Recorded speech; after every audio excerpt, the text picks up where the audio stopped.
love, connection, beauty, change, and growth. If these are themes, challenges, or experiences in your life, this episode is for you. Please sit a while and enjoy the journey.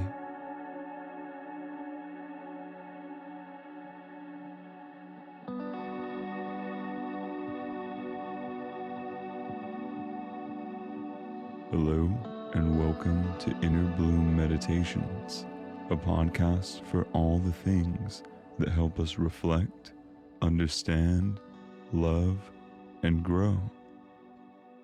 An audio space for you to relax and ground from the high energies of daily life, and a place to bloom into your highest self.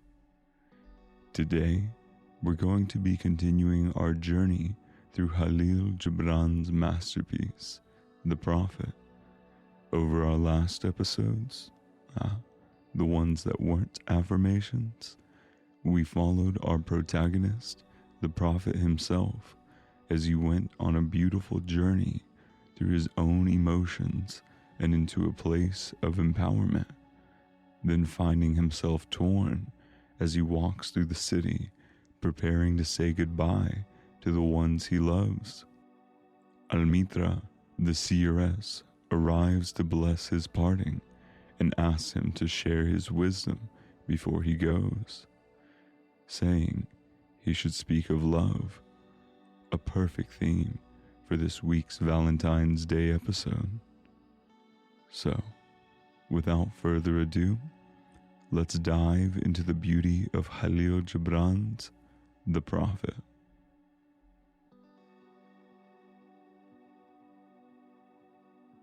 Then said Al-Mitra, "Speak to us of love."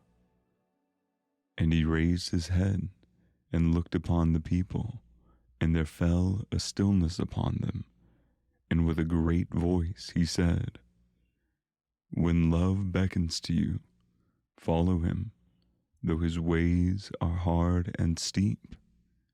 And when his wings enfold you, yield to him, though the sword hidden among his pinions may wound you.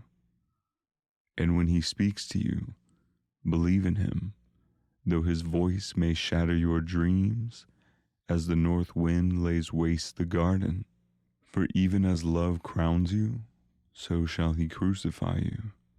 Even as he is for your growth, so is he for your pruning.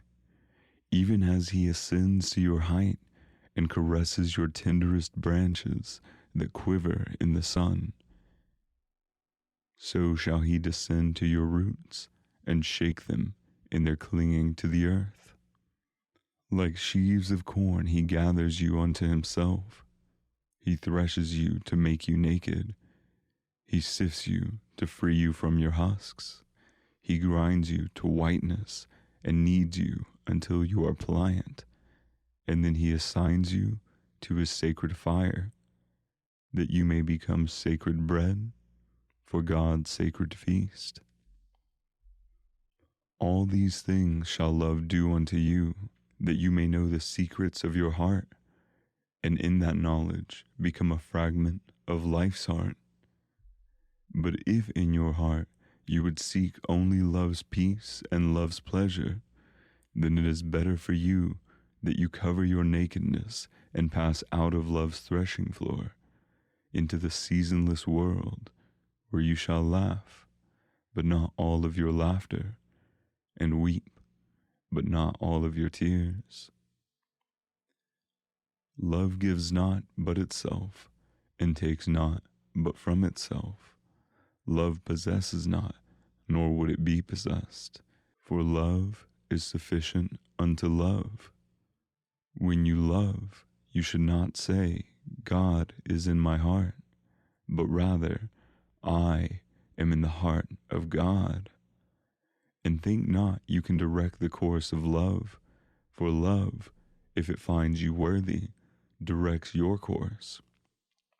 Love has no other desire but to fulfill itself.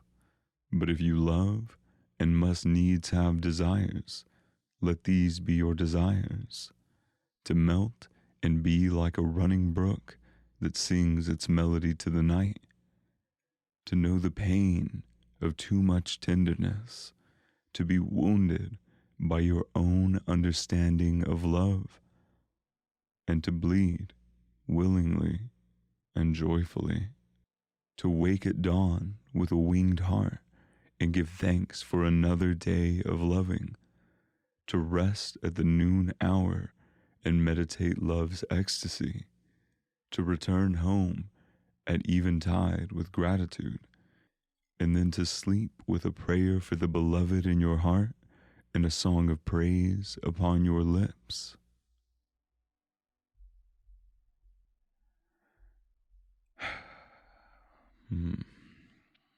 Yes. May there be a song of praise.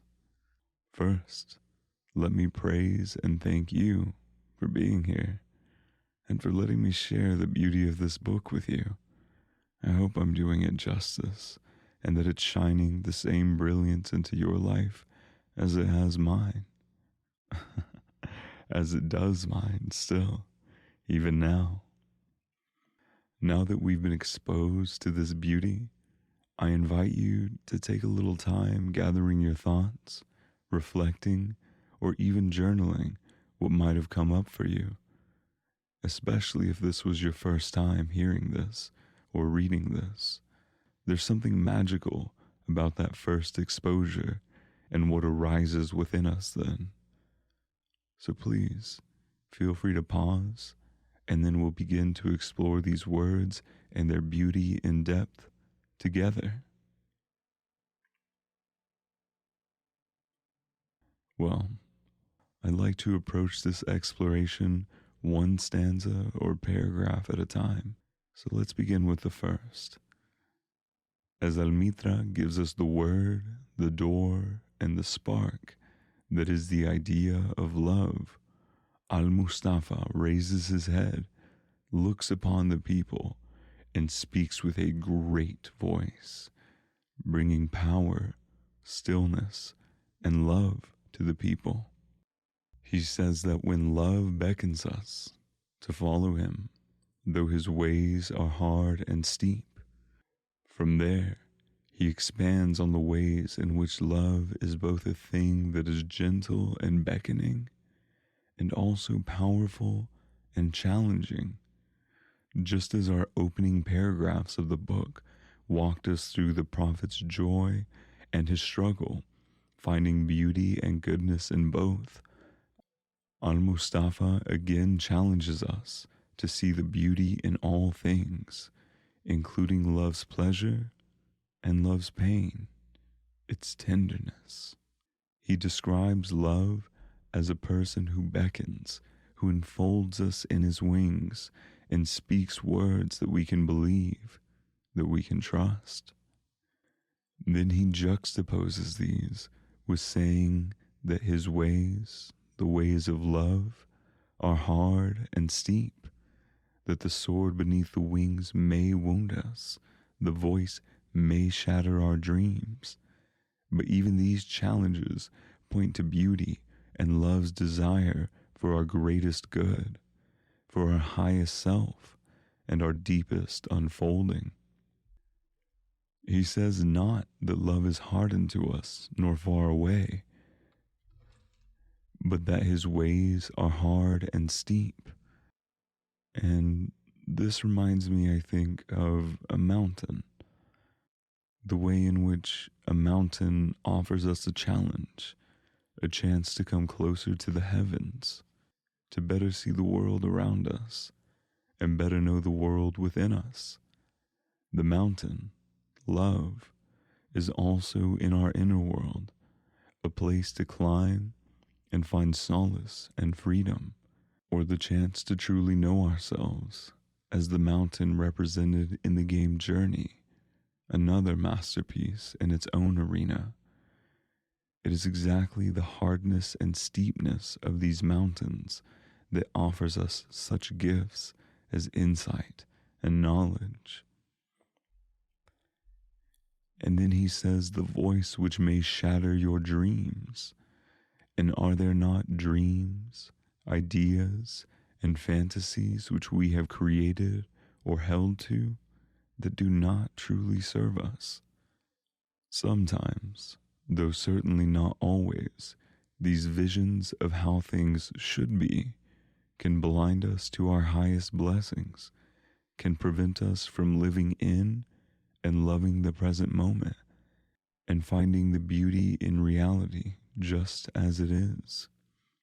As the philosopher Spinoza would say, reality is perfection. We are being asked here to live in, find the beauty in, and love life in its ebbs and in its flows, its phases, and all its miraculous cycles. The next stanza emphasizes this even further, saying how love is for our growth and our pruning, knowing that the most fruitful plants are brought about through practiced cultivation, removing parts in which we need not pour our energy, that the parts that we do keep may bear that much greater fruit. He caresses our branches, yes, but also shakes our roots in their clinging to the earth. Again, like the dreams, reminding us not to hold too tightly, to remind us of the practice of letting go, of release, and the blessing of freedom and joy that can come with that. He describes us then as being like sheaves of corn, a sacred grain that is moved through phases to become sacred bread for God's sacred feast. It is, and therefore we are, gathered, threshed, sifted, ground, and kneaded until we are ready for the fire. It is unlikely that the grains going through the process know the final goal, the final purpose, and how that purpose gives each phase its beauty. In this way, we too may not know why we go through this phase and that, through this cycle and the next, sometimes feeling freer and sometimes feeling or being ground down. But if the idea of a greater purpose is kept in mind, that blessing and beauty can still be found in each step of the cycle. And I don't just mean something far off and away that can only exist after a number of steps, but also something that's alive and beating in this very moment, growing more and more powerful through every turn. For example, loving ourselves. And I I feel a passion rising up in me speaking to this and thinking of it, because it's a struggle I have known personally so well. The way I imagined it was, I can love myself when I achieve X, or I can be proud of myself when I reach Y. I'll be worthy of X, Y, and Z if I could just.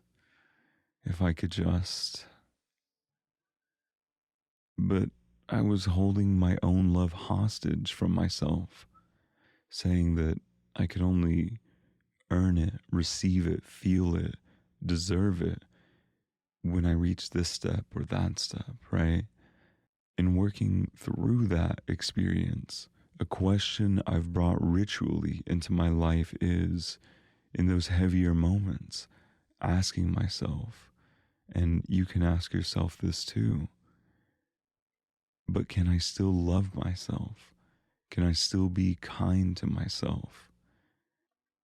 It's a moment to pause and reflect and remember that the answer is always yes.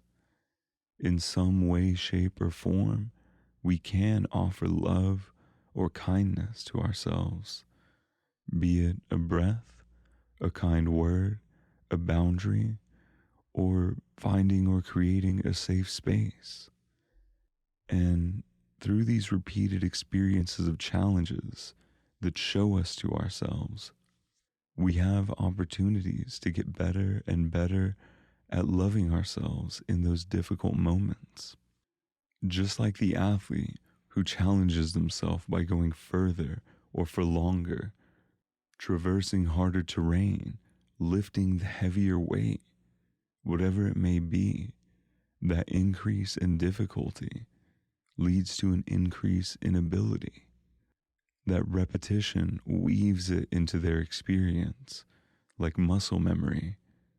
And practicing loving ourselves is also a skill, right?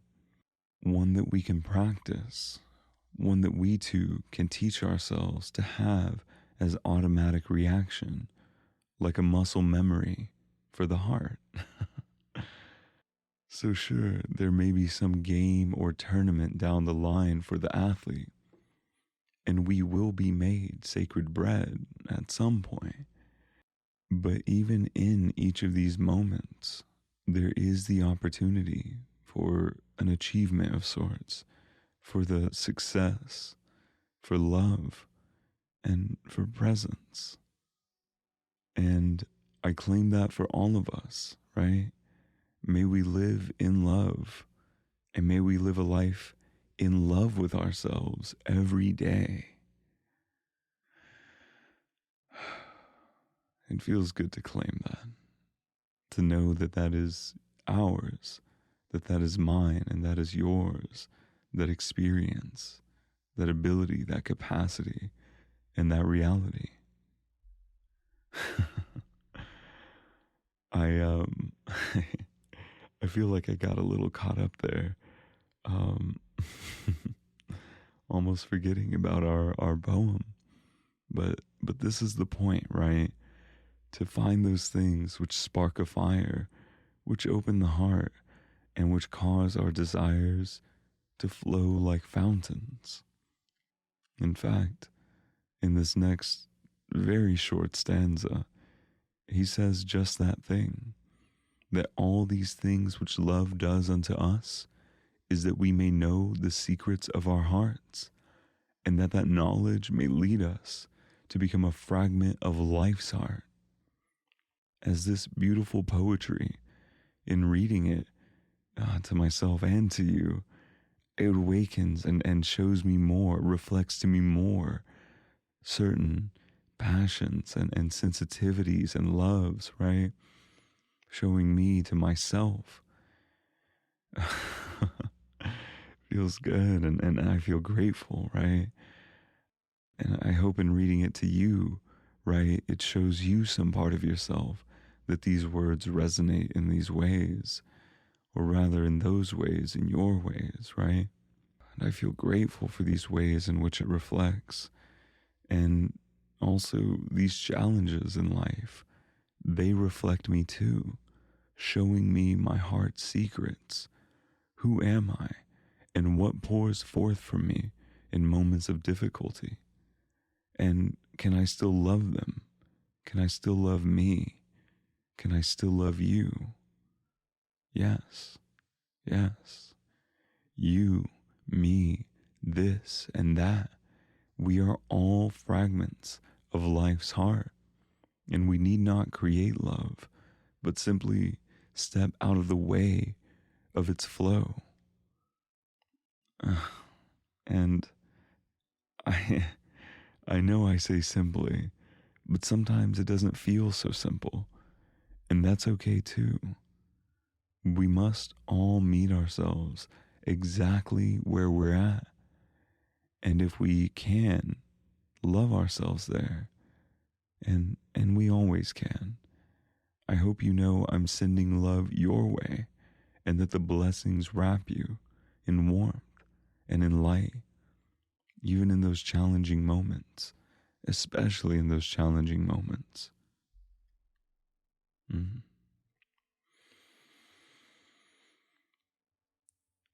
He goes on to say, if you would seek only love's pleasure, then it is better you leave love's threshing floor into a seasonless world where you shall laugh, but not all of your laughter, and weep, but not all of your tears. Again, Khalil Gibran has a beautiful relationship to seasons, and this is among my absolute favorite lines in all of his work. The thought that away from love we enter into a seasonless world without all of our laughter or all of our tears. It is so good to live fully in our experiences, in this connection.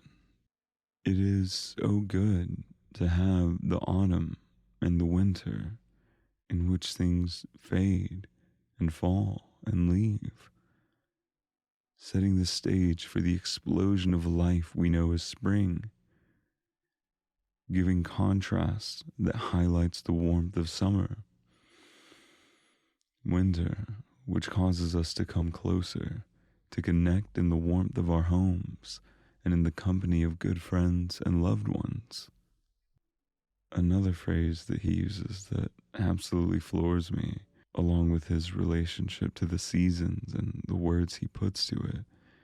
In this next stanza, he says, "When you love, do not say God is in my heart, but rather I am in the heart of God."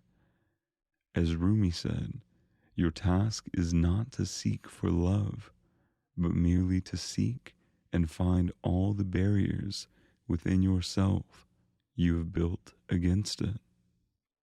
As those moments where love or joy just wells up inside us, love can rush over us and feel like a river flowing deeply, strongly.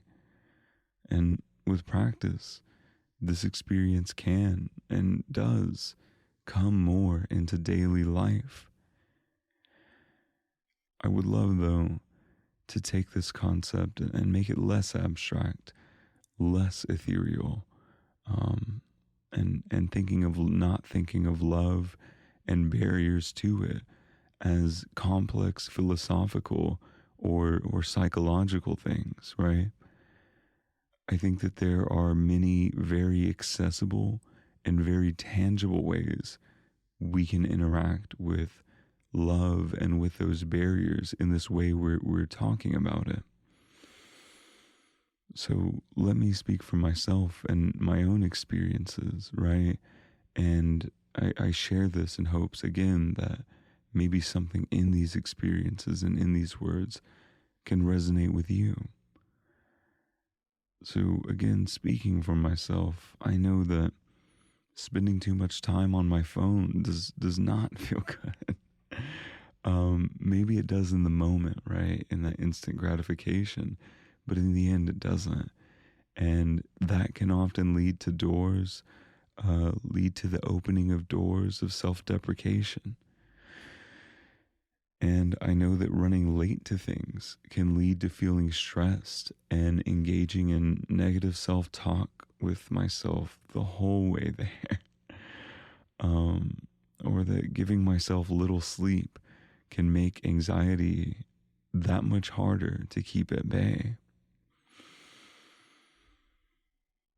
But on the other side, on those days where I successfully replace my phone with another activity, ideally not a screen, right? Where I replace it with, let's say, a cup of tea, right? And sit outside and look at the trees or the stars and just breathe. I feel so beautiful. I feel so beautifully, and I feel so much more open than in those times when I close myself around a phone, right?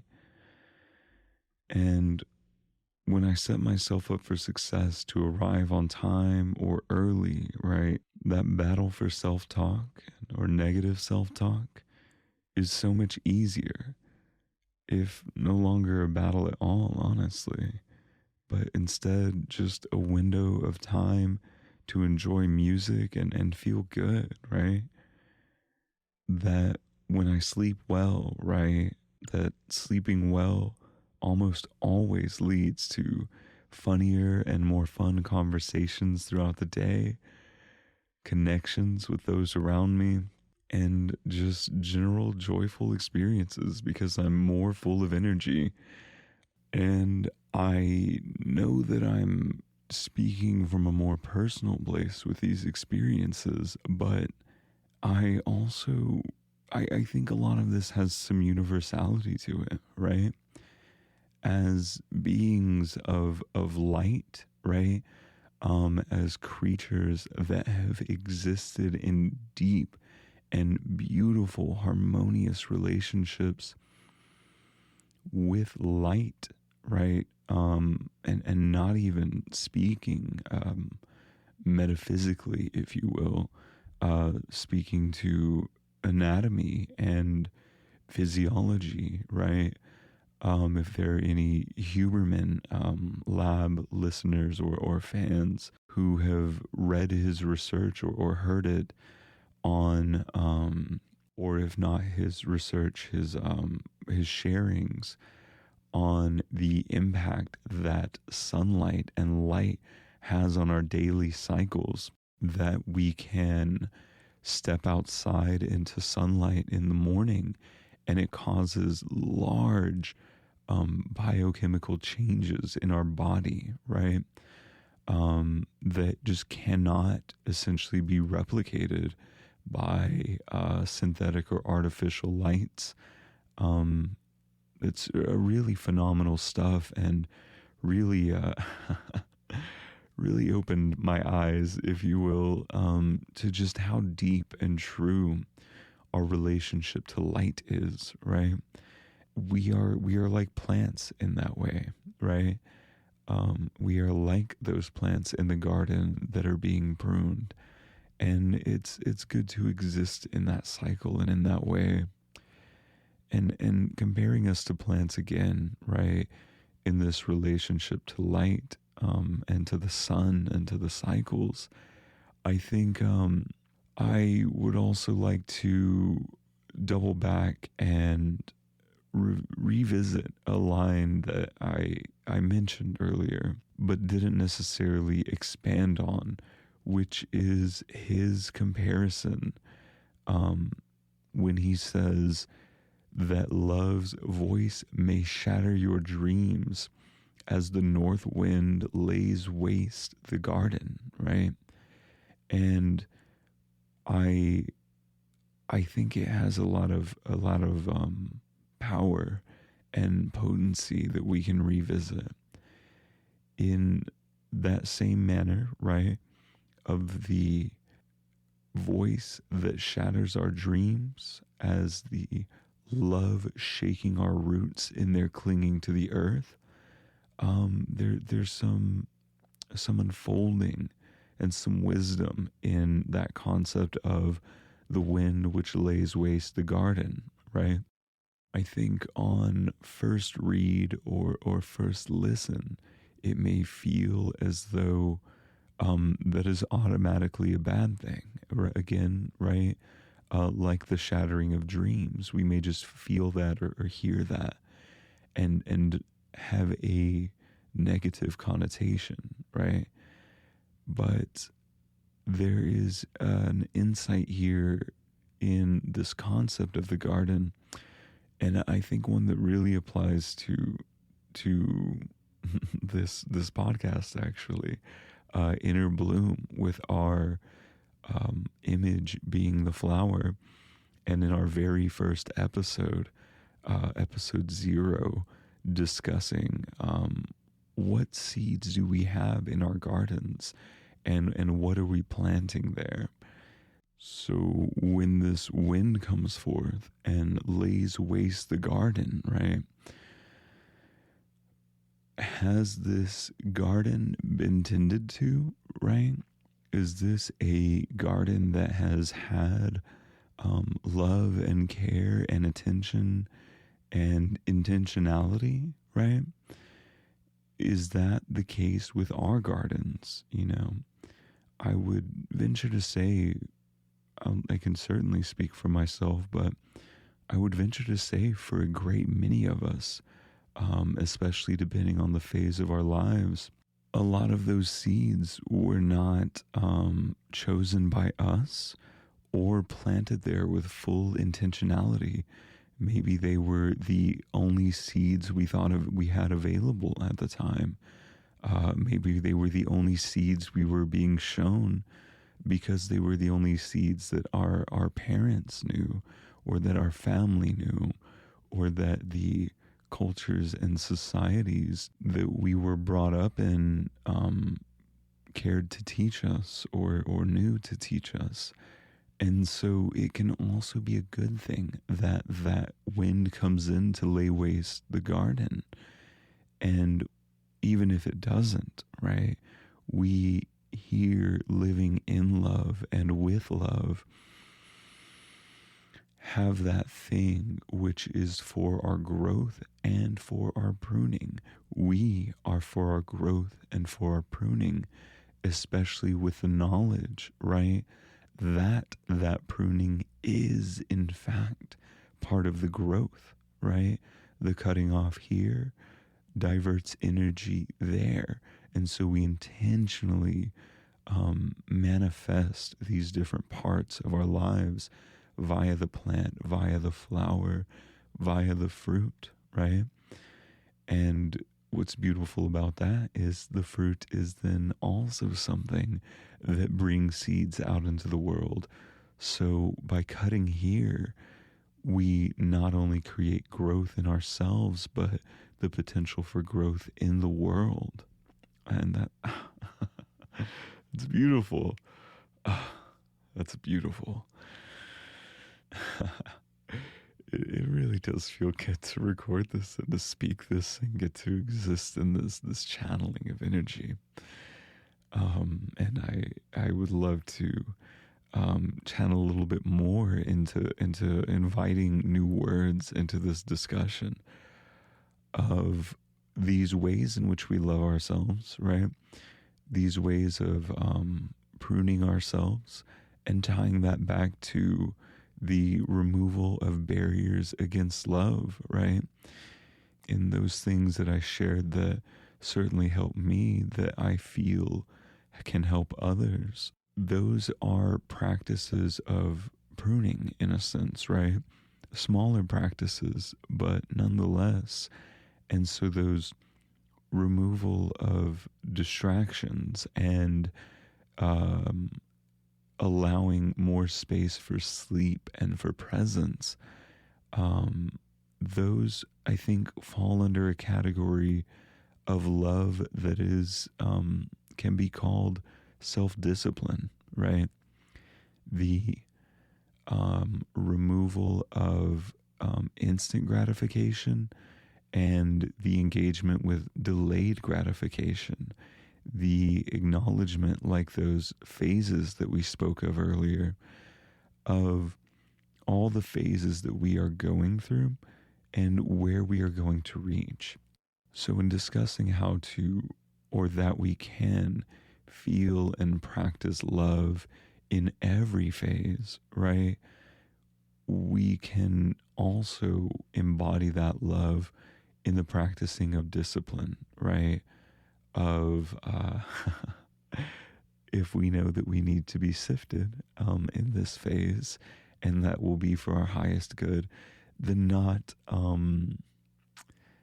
procrastinating in the sifting, in not holding back, right? And moving into it, knowing that that's what's good here, knowing that it's good at night or whatever time it is for you, with consistency, that this is that time of sleep. And so in that cycle of being made into sacred bread, not only in the macro scale, but the micro scale, in today's cycle, in waking up, I have these things that are good for my grinding, right? And in my afternoon time period, that is my grain being ground, right, or kneaded. And then in the evening time, this is when I'm being assigned to the sacred fire. And let's call that fire sleep, right? And so knowing how much time this bread needs there, I remove the things which prevent me and prevent these grains from being there in that place. So this is just another way of practicing love, is bringing in this discipline along with those things that are what I refer to as cultivation. The other side of that coin being removing the negative self-talk and the things which may move us into those spaces of negativity or engaging negatively or being distracted. So all of this coming together as being the things that are for our growth and for our pruning, and realizing that all of those are one and the same. Yeah. And so thank you for letting me share in that with you. And I would love to, I think, bring us back to the poem. We are very near to the end of it. To finish out this last stanza. But first, again, thank you so much for being here with me. Thank you for making it to this point. I'm grateful for your presence and grateful for the ability to share. It's very fulfilling, and I'm very hopeful. I'm very hopeful in what this may offer to you. But to finish out this last stanza, he well, actually, it's important to mention that he mentions the loving desire to be like a running brook singing its melody, another comparison of self to water, that beautiful continuity in all of his work, as we explored quite a bit in episode 1. But he says, if we must have desires, to let them be these: to know the pain of too much tenderness. Oh, the romantic in me is torn when I hear those words, seen and felt and understood. But he says, if we must need have desires, let them be these: to know the pain of too much tenderness, to be wounded by our own understanding of love, and that being the natural progression of that tenderness to that openness to life, to wake and give thanks for loving, to rest and meditate love's ecstasy, to return home with gratitude, and to sleep with a prayer for the beloved in our hearts and a song of praise upon our lips. Amen. Amen. May there be a song of praise. Man, in thinking about recording this episode for you, I've had such beautiful opportunities to experience all of the above. So thank you to you. May part of that praise upon my lips be for you, for listening, for being here, for existing out in the world, and honestly just allowing me to think that you exist out there in the world, that you are somebody that this can reach, right? That I can then create this for you and have this experience of gathering energy, of reflecting on love for a whole week, reflecting on these experiences and feeling them, and gathering that energy of what love feels like to send out into the universe, that you may feel these days full of love from morning to night. And I'm happy knowing it will be true, that it is true. I'm happy to know you know and will know love. Whether you are new to this podcast or returning to join us, thank you so much for being here and hopefully receiving some of this love. I hope that this episode brought love, life, hope, joy and light into your life. Absolutely. If it did and you feel it may for another, please feel free to share this with them so this light may shine brighter and this flower may bloom into yet another petal. I would also love to, let's call it cross pollinate, right? I have shared things with you, and I would love for you to share words with me, right? I would love to hear your thoughts and reflections on everything that we've shared. Feel free to share those with me on our social medias, especially our Instagram at Inner Bloom Pod. That's Inner Bloom POD. I'm, as a gift to you, I'm actually offering free tarot readings to the first 100 followers who DM me, and to anybody who comments on these posts, right? They have the chance, you have the chance to hear your comment read on the next episode.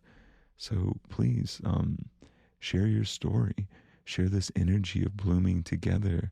And if you'd like to carry the energy of the flower with you, check out our merch store.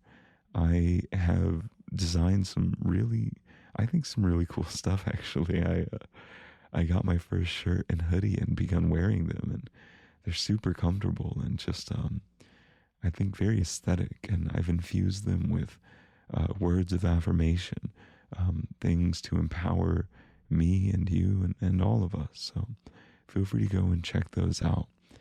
If you're looking for more spoken content, I'm working on new exclusive meditations just for our Patreon and Coffee, such as affirmations for abundance, peace, love, joy, and gentleness. And I'm also recording the full audiobook of The Prophet so you can be gently carried, uplifted, and empowered by its words from beginning to end. And speaking of beginning to end, I think we've brought ourselves to the end of our time here together. Thank you for being here, really. We'll be back on Thursday with guided affirmations over these same themes we explored today, and back on Tuesday for more readings on the next poem, right? On marriage, actually. A beautiful thing, I think, to follow up on Valentine's Day week and this Valentine's episode. So, of course, until then, I'll be manifesting all the love and light into your lives and looking forward to hearing your stories. Until the next time, may you be blessed in all of your ways and all of your days. Thank you.